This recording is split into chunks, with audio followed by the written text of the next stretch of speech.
Hi everyone, we're UCSB Sustainable Refillables, and I'm Bella Rosemary. And I'm Emma Track.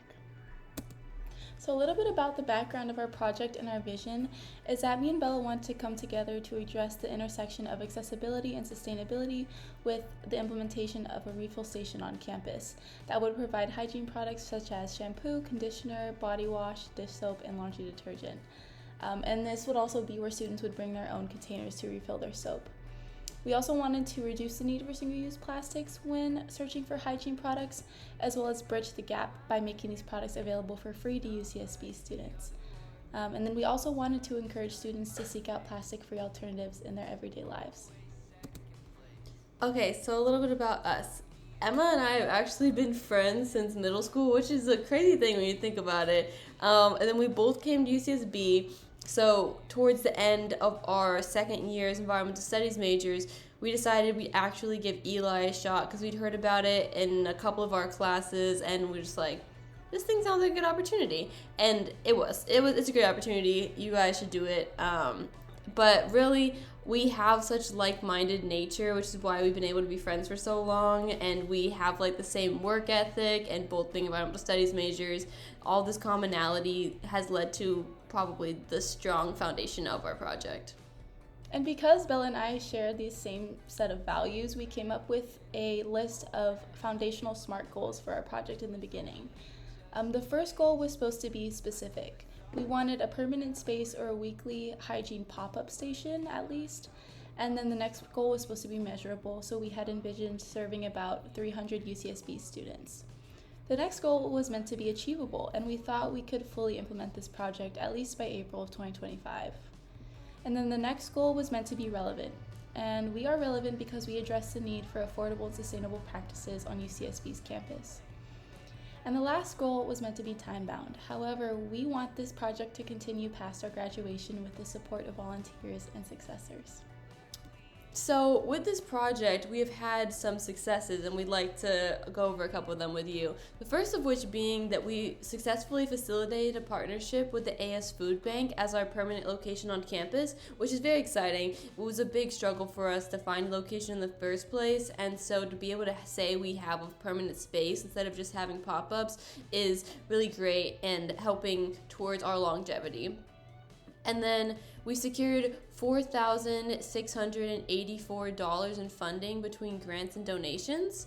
We've served almost 300 students and counting, and when looking at bottles saved, we've saved 92 16-ounce bottles, which we use for our, when counting for our liquid product saved, and then 2.1 150-ounce bottles, which we use when accounting for our detergent sheets, since the average container for detergent is larger.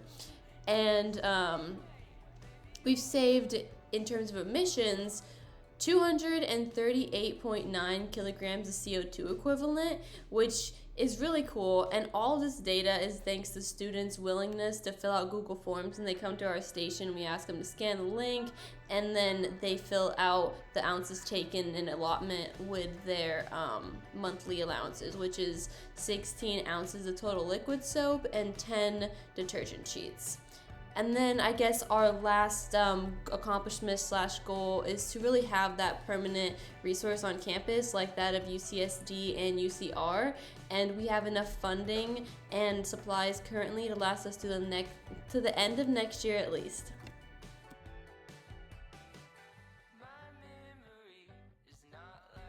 Hi guys, I'm Emma. And I'm Bella Rosemary. And this is our sustainable refill station we're tabling here at Earth Day. We had a pretty good turnout of about a little over 60 people.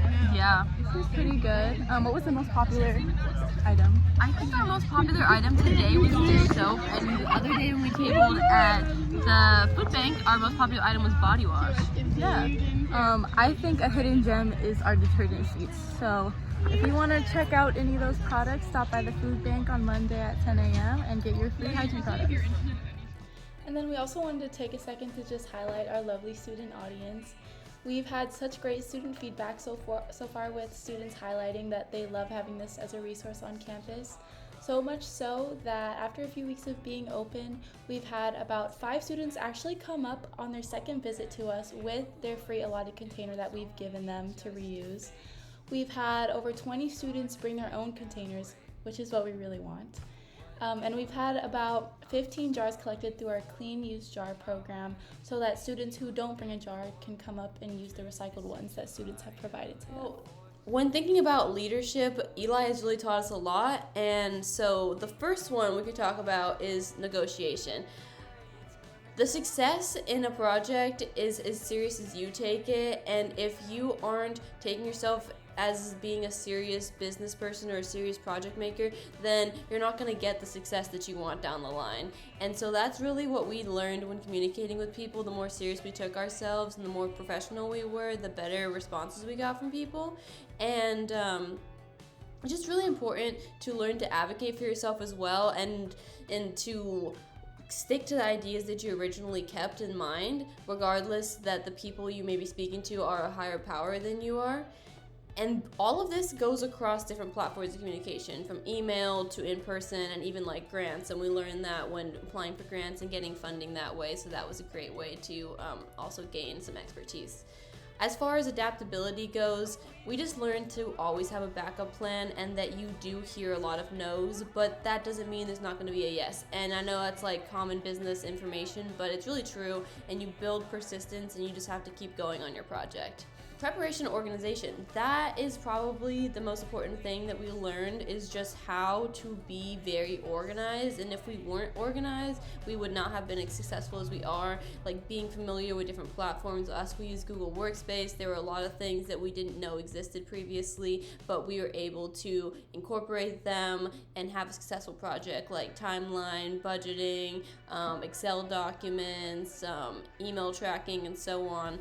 And then, of course, being in communication with your circle, your team, having a good partner, choosing your mentor wisely, and making sure that you maintain that connection for motivation and accountability. And with that being said, thank you all so much for listening to our presentation today about our project. We do want to let you guys know that we have an Instagram with our Linktree, our GoFundMe, and our volunteer application form in our bio. And on our Instagram, you can see our schedule weekly when we're outside of the food bank. So you can come and bring your own container and get your own soap.